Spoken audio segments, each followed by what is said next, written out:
Good morning বন্ধুরা। সকাল সকাল বেরিয়ে পড়ছি তারাপীঠের উদ্দেশ্যে। তো হঠাৎ করে প্ল্যানিং হয়েছিল যাওয়ার জন্য। তো এই দেখো সকাল সকাল আমরা বেরিয়ে পড়লাম তারাপীঠের উদ্দেশ্যে। তো যাচ্ছি আমি, হাজবেন্ড আর আমার ছেলে। ছোট্ট একটা মানত ছিল, সেটাই পূরণ করতে যাচ্ছি। যেহেতু আমরা পুজো দেব, তার জন্যে আমরা কোনো খাবার খাবো না, লিকুইড জাতীয় খাবার খেয়ে যাব। এখানে চা খেয়ে নিচ্ছি আর জল খেয়ে খেয়ে যাব। তো এই দেখো দেখতে দেখতে বোলপুর আমরা পৌঁছে গেলাম। এটা মনে হয় সোনাঝুরির হাট বলে। তোমরা যারা যারা চেনো আমাকে একটু কমেন্ট করে বলবে। আর ফার্স্টে ভেবেছিলাম বাইকে যাব, কিন্তু আমার এত স্পাইনাল কর্ডে ব্যথা করছিল, তাই ভাবলাম ট্রেনেই যাই আর দূর। তো আমরা এখানে চলে এসেছিলাম সাঁইথিয়াতে বাইক রেখে ভাবলাম ট্রেনে করে যাব। ট্রেনে 2টোর সময় ট্রেন ছিল বলে আমরা বাইকেই চলে এলাম। তারপরে এসে ছেলেকে আমরা আগে খাইয়ে নিলাম। ফাইনালি চলে এলাম মায়ের কাছে। আর খানিকক্ষণ পরে মায়ের সাথে দেখা হবে। আমি তো অনেক এক্সাইটেড, এর আগে এসেছি, কিন্তু যাই হোক মায়ের সাথে তো বারবার দেখা হয় না, তার জন্য এক্সাইটেড থাকি। ভিআইপি টিকিট কেটে চলে এলাম পুজো দেওয়ার জন্য। তো এখানে দেখো দাঁড়িয়ে আছি, আর কিছুক্ষণ পরে মায়ের সাথে দেখা হবে। এই যে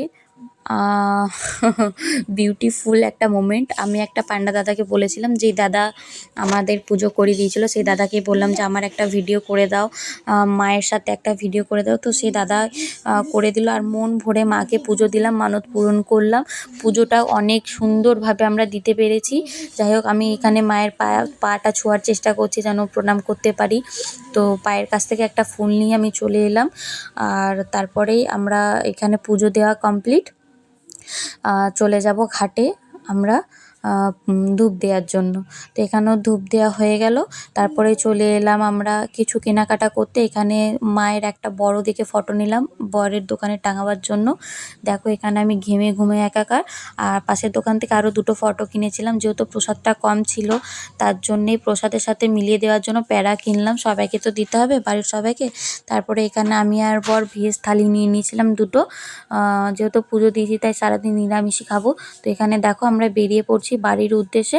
বাড়ির দিকে এরপর রওনা দেব আমরা। আর এখানে দেখো এক আকাশ মেঘ আমরা মাথায় নিয়ে বাড়ি ফিরছি। তো প্রচণ্ড মেঘ করেছিল এখানে। আর এই রাস্তাটার নাম আমরা জানি না, আর আমাদেরকে অনেক দাঁড়িয়ে দাঁড়িয়ে যেতে হয়েছে, প্রচুর বৃষ্টি হয়েছে। 1 ঘন্টা আধা ঘন্টা তো আমরা শুধু দাঁড়িয়ে দাঁড়িয়ে গেছি। এই দেখো এখানে বৃষ্টি শুরু হয়ে গেছে। তো এখানে আমরা মিনিমাম 40 মিনিটের মতন বসেছিলাম। আর কারেন্টও ছিল না। এটা একটা দোকান, অনেক ভিড় হয়ে গেছে ওই দোকানটা। ওনার মধ্যে আমি আর আমার ছেলে বসে আছি। তো তারপরে আমরা বাড়ি ফিরে গেছি, আর ভিডিও করতে পারিনি। তো ভিডিওটা ভালো লাগলে লাইক কমেন্ট শেয়ার আর সাবস্ক্রাইব তো অবশ্যই করবে। আজকের জন্য টাটা।